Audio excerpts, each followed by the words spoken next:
होता, शनिदेव को सम्मान नहीं दे पाते थे। और जब शनि महाराज को सम्मान नहीं मिलता था तो शनि देव और ज्यादा उद्दंड हो जाते।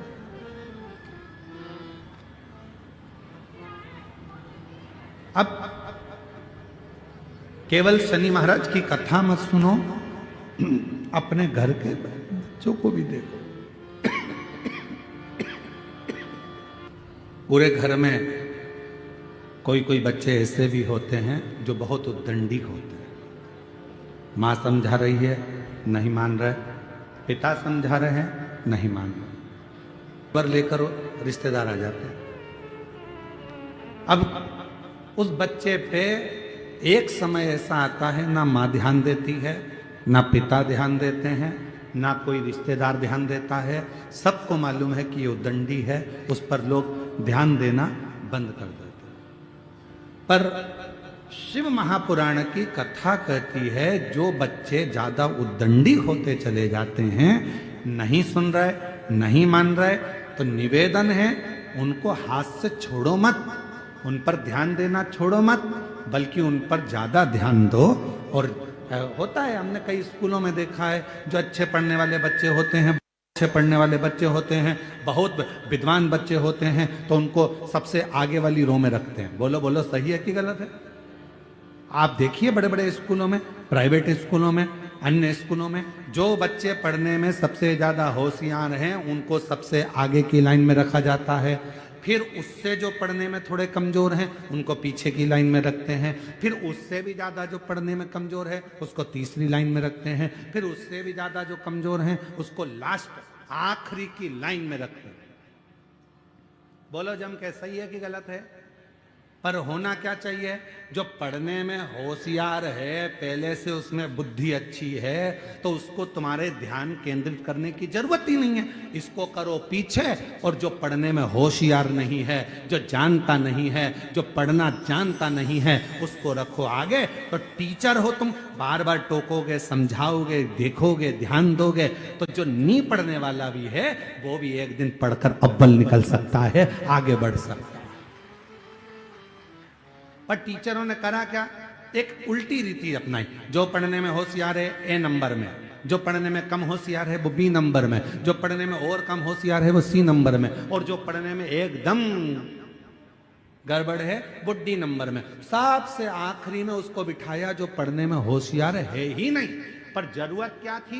उस बच्चे को पढ़ाना है तुम्हें। टीचर का मतलब क्या हुआ? शिक्षक का मतलब क्या हुआ? आप एक अच्छे शिक्षक हैं और अच्छे टीचर हैं, और आपका स्कूल इतना अव्वल में चल रहा है, तो वहां जरूरत किसको है? जो पढ़ने में होशियार कम है उनको होशियार बनाने की, जो पढ़ने में कमजोर हैं उनको मजबूत बनाने की, जो पढ़ने में एकदम डल हैं उनको प्रखर बनाने की। पर प्रत्येक जितने भी स्कूल हैं प्राइवेट, जितने भी स्कूल हैं, सारे स्कूलों में एक नियम आ गया, अच्छे पढ़ने वाले बच्चों को आगे रखो और जो बिल्कुल पढ़ने में डल हो उनको पीछे रखो। नियम होना चाहिए जो बिल्कुल डल हैं उसको आगे रखो, जिससे पीछे से पढ़ने वाले बच्चे भी उसको प्रेशर देंगे, इधर से तुम प्रेशर दोगे, तो दोनों के बीच में वो बच्चा पढ़कर एक ना एक दिन कलेक्टर, एसपी, आईजी, डीआईजी और कमिश्नर बनकर बैठ सकता है। पर हमारे स्कूलों में दूसरा क्रम कर दिया, पढ़ने वाला सबसे आ गया, वो तो पहले से ही पढ़ने में होशियार है, तो उसको तो तुम्हें कुछ बताने की जरूरत ही नहीं पड़ेगी। शिक्षक को, टीचर को मेहनत किसके साथ करना पड़ती है? जो एकदम डल है, पढ़ने में कमजोर है, उसके लिए जरूरत है।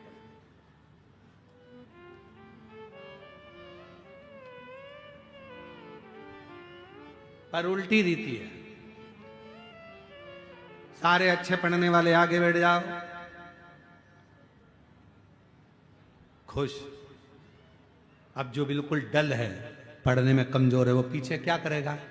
उसको तो मालूम है सर इसी को रिस्पांस दे रहा है, इसी को आगे देख रहा है, इसी को स्टूडेंट का सब करता धरता बना दिया, इसी से पूछते हैं, इसी को बताते हैं, इसी को लिखाते हैं, इसी को आगे करते हैं, तो वो बच्चा और उद्दंड होते चले जाता है। फिर वो पढ़ता भी नहीं है, ध्यान भी नहीं देता। ये शिक्षक की जरूरत है कि उस बच्चे को अव्वल कैसे बनाना है, ये शिक्षक की जरूरत है। उसको श्रेष्ठ करना है, कैसे उज्जवल बनाना है, ये शिक्षक।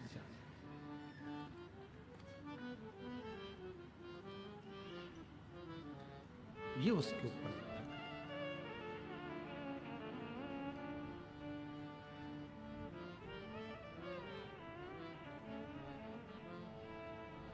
स्कूल में एडमिशन देना है,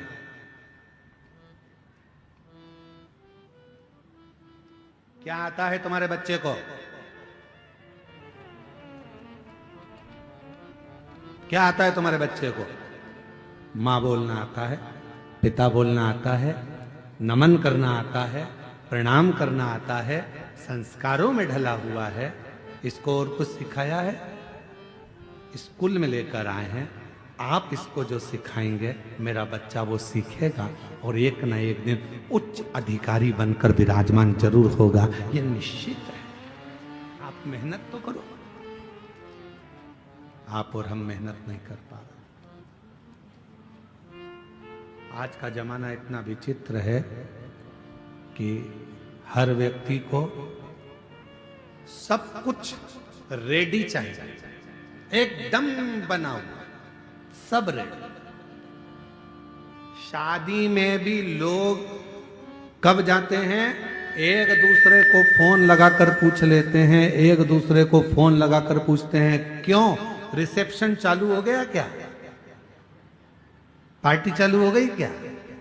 अब उनको ये मतलब नहीं है कि दूल्हा आया कि नहीं आया, दुल्हन आई कि नहीं आई, वरमाला हुई कि नहीं, कौन आया कौन नहीं आया, कौन समझा कौन नहीं समझा, उसे कोई मतलब नहीं है कि कौन आ रहा है कौन नहीं आ रहा है, कौन वरमाला हो रही है कौन रिश्तेदार है, उसे कोई मतलब नहीं। उसको तो एक ही चीज, क्यों? रिसेप्शन चालू हो गया क्या, भोजन चालू हो गया क्या, सब रेडी मिल जाए तो व्यक्ति वहां पहुंच जाए। माता पूजन में जाना है, नवरात्र देवी जी का पूजन है, शादी में माता पूजने के लिए जाना है, क्यों? फोन लगा के पूछेंगे क्यों बाहर निकल गए क्या, माता पूजन चालू हो गई क्या, बैंड बाजे चल दिए क्या, बस एकदम रेडी होना चाहिए तो चल दिए। हर व्यक्ति को, बच्चों को क्या चाहिए? पापा तुम हमारे लिए ये दुकान डाला दो, मम्मी तुम हमारे लिए ये कर दो, बहू कहती है मम्मी तुम हमारे लिए ये कर दो, मम्मी मेरा हाथ का हार बना दो, मम्मी मेरी पाटली बना दो, पापा मेरे लिए ये कर दो। अब कोई तुम्हारे बच्चों से पूछे या तुमसे कोई कहे कि तुम कह रहे हो पापा मेरे लिए ये कर दो, मम्मी मेरे लिए ये कर दो, एक दिन माँ बाप तुमसे कह दे कि बेटा लिख के दे दे, आज मैं जो कर रहा हूं इतना क्या तुम मेरे लिए कभी जिंदगी में करेगा कि नहीं करेगा? तू भी तो लिख कर दे कि इतना कर पाएगा जो मैंने करा। मैंने तुझे पढ़ाया लिखाया अव्वल बनाया, सब कुछ करा, अपनी पूरी जिंदगी लगा दी, क्या तुम मुझे बुढ़ापे में नमन करेगा, प्रणाम करेगा, साष्टांग करेगा, मेरा कहना मानेगा, ये मेरे पद चिन्हों पर चलेगा? ये तेरे ऊपर निर्भर करता है।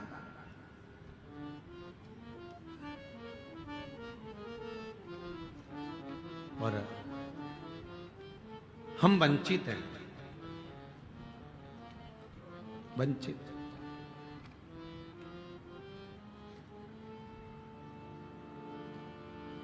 भगवान दत्तात्रेय के कितने गुरु थे? जम के बोलो जल्दी से, कितने?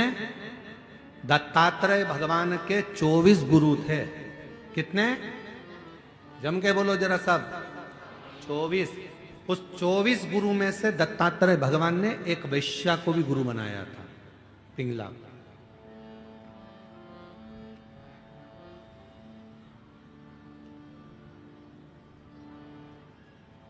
दत्तात्रेय भगवान के 24 गुरु में से एक गुरु दत्तात्रेय भगवान पिंगला वैश्या को भी बनाते। पूछा दत्तात्रेय भगवान से कि ये आपने पिंगला को गुरु क्यों बना लिया? आपके 24 गुरु में से पिंगला को गुरु आपने बनाया? हाँ, क्यों? दत्तात्रेय भगवान ने कहा एक बार ये पिंगला मुझे दिखी और मैंने इस पिंगला को देखा, ये श्रृंगार कर कर तैयार होकर श्रृंगारित होकर शाम के समय दरवाजे पर जाकर बैठ गई, खिड़की में से पुरुषों को देखने लगी, कोई आएगा मेरी सुंदरता को देखकर मेरी ओर आसक्त होगा, कोई मेरे पास में आएगा, मेरे पास में चला आएगा। वो पिंगला देख रही थी, वो पिंगला, पर कोई आया नहीं, कोई दिखा नहीं।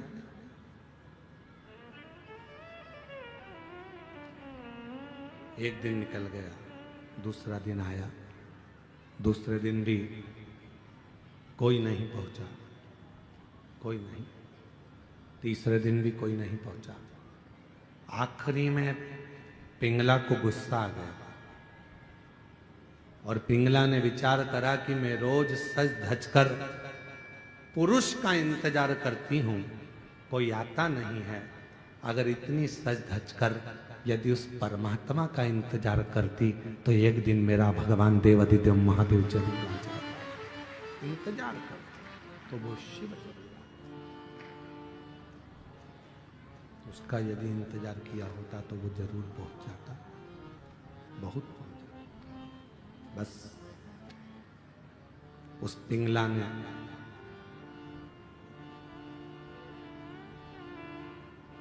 वेश्यालय को छोड़ दिया,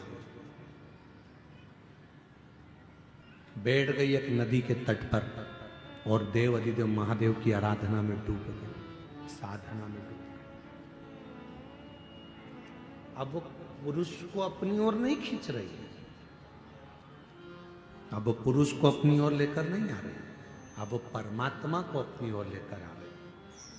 तो दत्तात्रेय भगवान ने 24 गुरु में से एक गुरु पिंगला वैश्या को बनाकर यह उपदेश दिया है, ये ज्ञान दिया है, ये बताया है कि आप जो कुछ भी श्रृंगारित हो, आप जो कुछ भी करो, घर में अगर भोजन भी बना रहे हो तो अपने पति के लिए, अपने बच्चों के लिए बना रहे हो तो ये सोचकर बनाए कि मैं अपने पति या अपने बच्चों के लिए नहीं,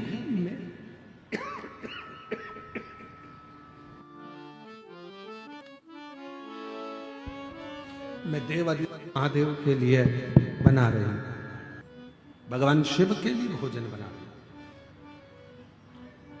वस्त्र तैयार कर रहे हो ये मानकर करो कि मैं भगवान के लिए कर रही हूं। पहनेंगे तुम्हारे पति, पहनेंगे तुम्हारे बच्चे, पर तैयार किसके लिए कर रहे हो? भगवान के लिए। भोजन किसके लिए बना रहे हो? भगवान के लिए। कपड़े किसके लिए सिला रहे हो? भगवान के लिए। और यहां तक शिव पुराण कहती है आप अपने लिए अगर कोई साड़ी भी खरीद रहे हो तो ये सोचकर मत खरीदो कि मेरे लिए खरीद रही हूं, ये सोचो मेरे भीतर जो माँ दंतेश्वरी माता मेरे अंदर विराजमान है, मेरी माँ पार्वती बैठी है, ये साड़ी मैं उसके लिए खरीद रही हूं, मैं पहनूंगी पर माँ प्रसन्न हो जाए। ये मैं पहनूंगी पर मेरी माँ प्रसन्न होगी, मेरी माँ आनंदित होगी। ये उसके लिए खरीदी जा रही है, उसके लिए। और मैंने तेरे ही भरोसे बाबा, तेरे ही भरोसे हवा बिच उड़ती जावागी, बाबा डोर तो छुरी नाम कटकी जावागी। ओ भोले मैं तेरी पता, शंभो मैं तेरी पता। शिव तत्व कह रहा है 24 गुरु में से भगवान ने एक गुरु पिंगला वैश्या को भी बनाया, पिंगला वैश्या को गुरु बनाया और उससे भी ज्ञान प्राप्त किया कि ईश्वर को भजो, सत्याग ईश्वर।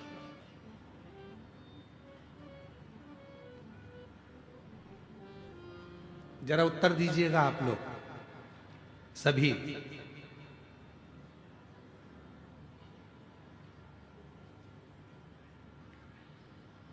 तुम्हारे घर में 50,000 रुपए हैं,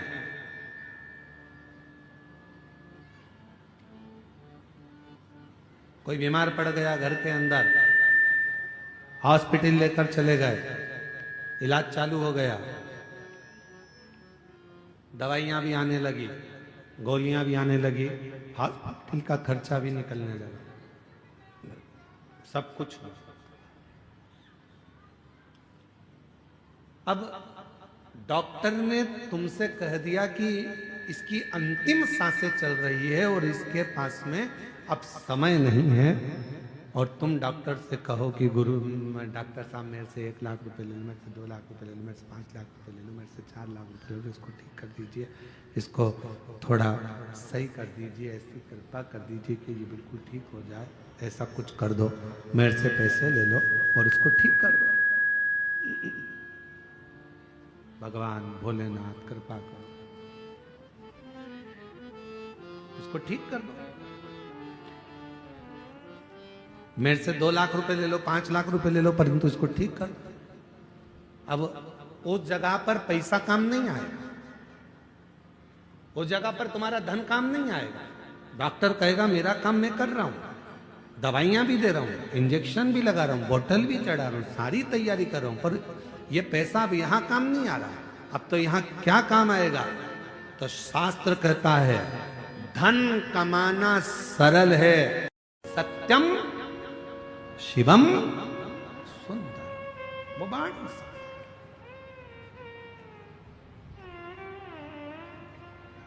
उसको प्राप्त किया जा सकता है, प्राप्त। महाराज,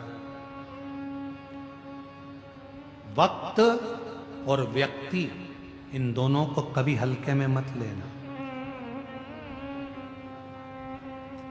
हम हमारे पूरे कुबेरेश्वर धाम पर जितने भी बच्चे वहां कार्य करते हैं, जितने भी सेवक वहां लगे रहते हैं, चाहे हमारे आशीष जी हों, चाहे कोई संगीत वाले हों, चाहे हमारा साउंड वाले हों, चाहे कोई व्यक्ति, दुनिया का कोई भी व्यक्ति, हम सबको एक बात कहते हैं, वक्त और व्यक्ति को कभी हल्के में मत लो। कब कौन सा व्यक्ति का वक्त बदलेगा और कब तुम्हारा वक्त बदलेगा और कौन से व्यक्ति से किस वक्त तुम्हें जरूरत पड़ जाए उस व्यक्ति की कोई भरोसा नहीं। कोई वक्त और व्यक्ति इनको कभी हल्के में नहीं। समय सबका पलटता, सबका। जहां इतना उपद्रव मचता था, गिदम जैसे क्षेत्र में लोग आने के लिए डरते थे, कोई इस क्षेत्र में आना पसंद नहीं कर, आज नक्सल पर कमांड हुआ, आज पूरा गिदम और दंतेवाड़ा क्षेत्र खुलकर जी रहा है। वक्त बदला, वक्त बदला, समय बदलता,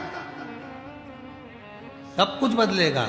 तुम्हारे पड़ोस में कहीं घूड़ा भी पड़ा है, कचरा पटकते थे, उस कचरे पटकने वाली जगह पर भी बड़ी बड़ी होटल बन जाती है। कभी कभी तुम्हें स्मरण में आता है तो कचरा घर था, कचरा पटकते थे, ऐसी जगह थी, वैसी जगह थी, और वहां बिल्डिंग तनी हुई है। वक्त और व्यक्ति किसी को हल्के में मत लो। छोटे से छोटा व्यक्ति भी है तो उसको प्रणाम करना चालू करो। कब वो अच्छी जगह पर बैठ जाएगा, कब वो बहुत ऊंचे सिंहासन पर बैठ जाएगा, किसी को नहीं मालूम है। कब वक्त पलट जाएगा, किसी को नहीं मालूम है। इसलिए याद रखो, वक्त और व्यक्ति को कभी हल्के में लेकर मत चलो। समझ कर चलना, जो वक्त आज है भगवान की कृपा से अच्छा है, इसी को हम खुश होकर जिएं, कल का इंतजार ना